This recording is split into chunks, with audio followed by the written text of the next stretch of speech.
welcome everyone to the channel. So first of all, congratulations to everyone जो लोग 11th and 12th में अब आ गए हैं. जो लोग अभी 11th में आए हैं उनके लिए साइकोलॉजी एक बहुत न्यू सब्जेक्ट है. So trust me, psychology is a very easy and interesting subject. And 12th वालों को तो पता ही है कि ये कितना अच्छा सब्जेक्ट है. So be ready to explore a very interesting subject. So let's start with our video. इस वीडियो के अंदर we are going to announce a very good news for you.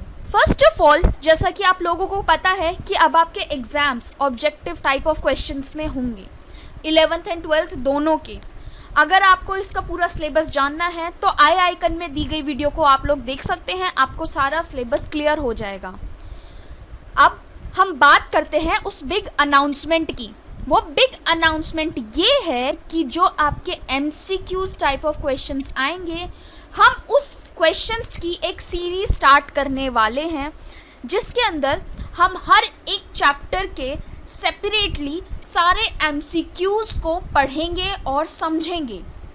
पर ये तभी होगा जब आप लोगों को अपने सारे चैप्टर्स थरली क्लियर होंगे.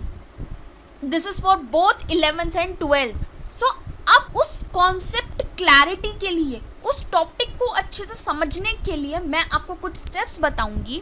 अगर आप वो स्टेप्स फॉलो करेंगे तो आई एम डैम श्योर कि आपको अपनी NCERT बहुत अच्छे से समझ आ जाएगी एंड आप लोग जो आपके MCQ क्वेश्चंस हैं उनको बहुत ईजीली, बहुत आराम से अटेम्प्ट कर लेंगे.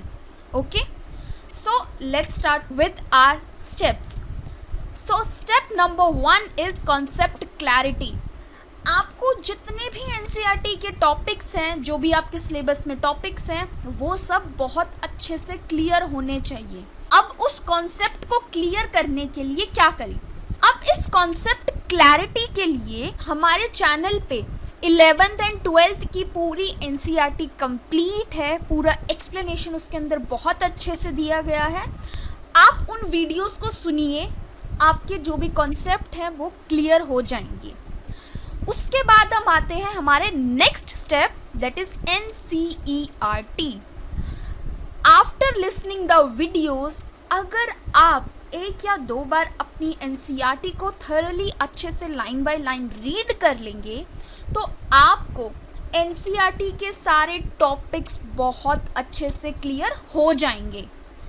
आपने फॉर एग्जाम्पल कोई भी टॉपिक उठाया, फॉर एग्जाम्पल 12th वालों का इंडिविजुअल डिफरेंसेस, अगर आपने वीडियो चैप्टर 1 की सुन ली और उसके बाद NCERT में से इंडिविजुअल डिफरेंसेस का, असेसमेंट का, सिचुएशनिज्म का टॉपिक रीड कर लिया लाइन बाय लाइन, तो उसके बाद आपसे कोई भी क्वेश्चन पूछ ले टीचर इंडिविजुअल डिफरेंसेस में से, असेसमेंट से, आई एम श्योर कि आप बहुत इजीली उसका बहुत क्विकली आंसर दे देंगे और बिल्कुल करेक्ट होगा वो. सो ये है आपका सेकंड स्टेप. आपको क्या करना है, चैनल पर जितनी भी वीडियोस हैं हर एक चैप्टर की वो सुननी है और उसके बाद अपनी NCERT को थरली रीड करना है. बस ये दो चीज़ें करके आप पूरे 2 स्टेप पार कर लेंगे. अब आता है हमारा next step, that is names and terms. आप ये जानते हैं कि अब पेपर का सिस्टम कर दिया है ऑब्जेक्टिव टाइप क्वेश्चंस. तो टीचर्स ने, CBSE ने कुछ सोच समझ के ही ये फैसला लिया होगा. सो वो लोग आपको इतने इजी क्वेश्चंस नहीं देंगे कि आपको बिल्कुल सामने सामने आंसर दिख जाए. You have to find it. आपके माइंड में वो आंसर क्लिक होना चाहिए क्वेश्चन देखते ही. उस चीज़ के लिए आपको जितने भी जिस टॉपिक में किसी भी थ्योरिस्ट या साइकोलॉजिस्ट के नाम हैं उन्हें अच्छे से उनका पूरा नाम याद करना होगा. और जितने भी टर्म्स दे रखे हैं, फॉर एग्जांपल आपको इंडिविजुअल डिफरेंसेस का मतलब पता है पर आपको इंडिविजुअल डिफरेंसेस टर्म ही नहीं पता, तो उस चीज़ से काम नहीं चलेगा. आपका कोई क्वेश्चन आ गया, उसमें नीचे दे दिया इंडिविजुअल डिफरेंसेस, आप आइडेंटिफाई नहीं कर पाएंगे कि मुझे आपको आंसर आता होगा पर फिर भी आप उसे नहीं आइडेंटिफाई कर पाएंगे. So it will be a problem for you कि आपको आता है, आप तब भी अटेम्प्ट नहीं कर पाए क्वेश्चन. सो हर टॉपिक में जितने भी नेम्स है, टर्म्स है, उन्हें बहुत अच्छे से आपको याद करना है. अब आप एक एग्जाम्पल देखिए. आपसे क्वेश्चन में पूछा कि IQ का जो कॉन्सेप्ट था इंटेलिजेंस क्वेश्चन का वो किसने दिया, और आपके ऑप्शंस में नेम दे दिए विल्हेम, विलियम. अब आप वहाँ पे कंफ्यूज हो सकते हैं कि who was William, who was Wilhelm. इन दोनों नेम्स में कन्फ्यूजन हो सकती है, ऑनेस्टली मुझे मेरे टाइम पे भी बहुत हुई थी। सो आपको अगर पूरा नाम पता होगा कि Wilhelm wound and William stern, तो आप बहुत इजीली अपने आंसर को आइडेंटिफाई कर पाएंगे कि ओके आईक्यू का क्वेश्चन है, विलियम स्टर्न ने डिवाइस करा है, सिंपल। ये तभी हुआ ना जब आपको नेम्स एंड टर्म्स क्लियर थे। सो ये स्टेप भी आपको बहुत अच्छे से पार करना है। जिस चैप्टर में जो भी टॉपिक्स में नेम्स एंड टर्म्स हैं उनको बहुत अच्छे से समझना है। अब आता है हमारा नेक्स्ट टॉपिक। अब आपको करनी है प्रैक्टिस। अब हम इस स्टेज पर क्या करेंगे, जो मैंने आपके सामने अनाउंसमेंट की है कि हम MCQ सीरीज़ स्टार्ट करेंगे, तो उस MCQ सीरीज़ वही आपकी होगी प्रैक्टिस। कि आपने चैप्टर पढ़ लिया, NCERT रीड कर ली, वीडियो सुन ली, आपके सारे टॉपिक्स क्लियर हो गए, आपने नेम्स एंड टर्म्स भी सारे याद कर लिए, वेरी वेल एंड गुड अगर आप स्टेप 3 तक बहुत आ गए हैं।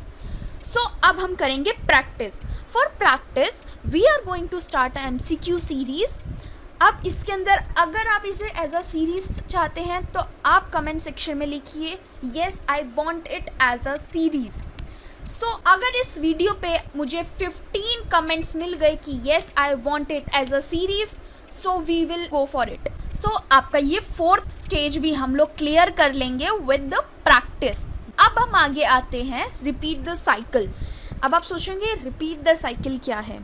अब आप मान लीजिए फॉर एग्जांपल हमने क्विज़ करा, कोई बच्चा नहीं आंसर कर पाया, उससे कोई भी टॉपिक नहीं क्लियर था, तो वो टर्म्स नहीं समझ पाया, फॉर एग्जांपल उसे टर्म्स याद नहीं थी या उसने NCERT रीड नहीं करी। सो अब यहाँ पे उस पर्सन को क्या करना होगा, वो दोबारा से इस साइकिल को रिपीट करेगा, वीडियो सुनेगा, NCERT पढ़ेगा, अपने जो भी नेम्स एंड टर्म्स हैं उन्हें याद करेगा, फिर क्विज़ वाली वीडियो को देखेगा, then he will answer again. So इस वे में आपकी जितने भी टॉपिक्स हैं, आप अगर इस साइकिल को रिपीट करेंगे तो अगर एक बारी में आपसे नहीं हुआ तो आई एम डैम श्योर आप सेकेंड टाइम पे बिल्कुल क्लियर हो जाएंगे, बिल्कुल रेडी हो जाएंगे अपने टर्म 1 के एग्ज़ाम्स के लिए in every chapter. So I hope आपको ये वीडियो अच्छी लगी हो। अगर आपने ये सारे स्टेप्स फॉलो कर लिए, so we are good to go for term 1। Okay, so don't forget to write yes in the comment section for series. Okay, so हम मिलते हैं हमारी नेक्स्ट वीडियो में। आई होप आपको ये वीडियो अच्छी लगी हो and please share this video with your fellow mates and don't forget to hit the subscribe button and turn on the bell icon. Thanks for watching.